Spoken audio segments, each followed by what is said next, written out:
Hello বন্ধুরা, আমি Mou. Welcome back to my channel Mou's world. তো বলো, কেমন আছো তোমরা সবাই? আশা করি খুব ভালো আছো। সবেমাত্র এসে পৌঁছেছি আমার মামার বাড়ি। এটা আমার মামাতো ভাই। কিছুদিন আগে ওর বার্থডে ছিল, বাট তখন আমরা আসতে পারিনি, তাই ওর খুব রাগ হয়েছে। জল খেয়ে একটু ফ্রেশ হয়ে বেরিয়েছি বাড়ির সবার সাথে দেখা করতে। আমার মামার বাড়িতে অনেকজন সদস্য। আমার মায়ের অনেকগুলো কাকা জ্যাঠা কাকিমা জেঠিমা মিলিয়ে আমাদের অনেকগুলো দিদা দাদু, আর খুড়তো জ্যাঠতো ভাই বোন দাদা দিদি মিলিয়ে অনেকগুলো মামা মামি মাসি। তবে হ্যাঁ, এখন সবাই বাড়িতে নেই। ঝিরিঝিরি বৃষ্টি পড়ছে, তাই আমরা ছাতা নিয়ে বেরিয়েছি। এখন যাচ্ছি আমার নিজের মাসির বাড়ি, সামনেই, তাই ভাবলাম একটু দেখা করে আসি। আর ভাই আমাদের সাথে যাবে বলে বায়না করছিল, ওকেও সাথে নিয়ে নিয়েছি। মাসির বাড়ি এসে দেখলাম আমার মাসি স্নান করে পুজো দিচ্ছে। তারপর আমার বোনেরা আমাদেরকে শরবত বানিয়ে দিল। আমাদের জন্য হাতে বানানো শরবত, আর আমার মায়ের জন্য স্পেশাল প্রাণ লিচি ড্রিঙ্ক। আসলে মাসি অনেক দিন পরে এসেছে তো তাই। আর আমার মা প্রাণ লিচিটা অর্ধেকের বেশি খেয়ে নিয়েছে, তারপরে আমাকে দিচ্ছে। এই যে দরজার সামনে দাঁড়িয়ে আছে, এটা আমার মাসি। বসে আছে আমার মেসো। আর এই যে চেয়ারে বসে আছে, এটা তো আমার মা।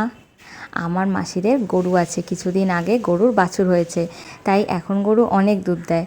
সেই দুধ দিয়ে মাসি আমাদের জন্য ক্ষীর বানিয়ে রেখেছিল। আমার বোন মাকে আর আমাকে অল্প অল্প দিয়ে বাদবাকিটা নিজেই নিয়ে বসে গেছে, কারণ ও ক্ষীর খেতে খুব ভালোবাসে। মাসির বাড়িতে বেশ কিছুক্ষণ বসে অনেক গল্প করে এবার আমরা আবার ফিরে যাচ্ছি মামার বাড়ি, কারণ দিদা আমাদের জন্য রান্না করছে। আজকে আমরা দুপুরবেলায় মামার বাড়িতে খাবো। ওয়েদারটা কি ভালো, আর আকাশটাও দেখতে খুব সুন্দর লাগছে। আর এই যে আমার গাছপ্রেমী মামাতো দাদা। এখন তো বর্ষাকাল, বৃষ্টির সাথে সাথে ঝোড়ো হাওয়াও হচ্ছে, তাই যেই গাছগুলো ছোট ছোট হালকা পাতলা, সেগুলো হাওয়াতে সব পড়ে যাচ্ছে। তাই আমার দাদা দড়ি দিয়ে মোটা বড় গাছের সাথে সেগুলোকে ভালো করে বেঁধে দিচ্ছে, যাতে কোনো গাছের ক্ষতি না হয়। এই যে কোমরে হাত দিয়ে দাঁড়িয়ে আছে, এটা আমার বড়দিদা। দাদা কেমনভাবে কাজ করছে, বড়দিদা সবটা দাঁড়িয়ে দাঁড়িয়ে তদারকি করছে। এই যে কত যত্ন সহকারে গাছগুলোকে বেঁধে দিয়েছে। এবার যাই ঘরে, দুজন নতুন সদস্য আছে, তাদেরকে দেখব। আমার মা কোলে নিয়েছে আমার মাস্তুতো দিদির মেয়ে, মানে আমার বোনঝি।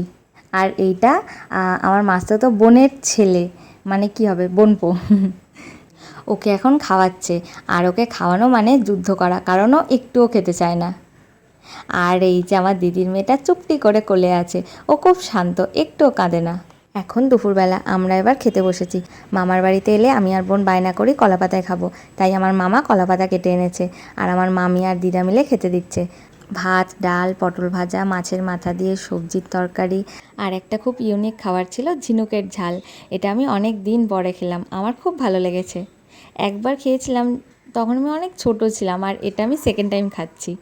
আর ছিল আমার দিদার হাতে স্পেশাল চিকেন কষা। খাওয়া দাওয়া হয়ে গেছে, আমার মা আর বোন আছে ঘরে, আমি একটু বেরিয়েছি রাস্তায়। আসলে বাইরেটা এত সুন্দর লাগছে দেখতে, তাই আমার আর ঘরে থাকতে ইচ্ছে করছে না। এখন আমি একটু এদিক ওদিক ঘোরাঘুরি করি, তারপরে ঘরে গিয়ে রেস্ট নেব। তারপর আবার বিকেলবেলায় যাব রথের মেলায়। আচ্ছা, ভিডিওটা তাহলে এখানেই শেষ করছি। আমার ভিডিওটা কেমন লাগলো কমেন্ট করে জানাবে, ভালো লাগলে একটা লাইক করে দেবে। আর প্লিজ আমার ভিডিওটা বন্ধুদের সাথে শেয়ার করো, আর প্লিজ প্লিজ প্লিজ আমার চ্যানেলটা সাবস্ক্রাইব করো। খুব শিগগিরই দেখা হবে পরের একটা ভিডিওতে। Stay save and happy. Thanks for watching. Tata.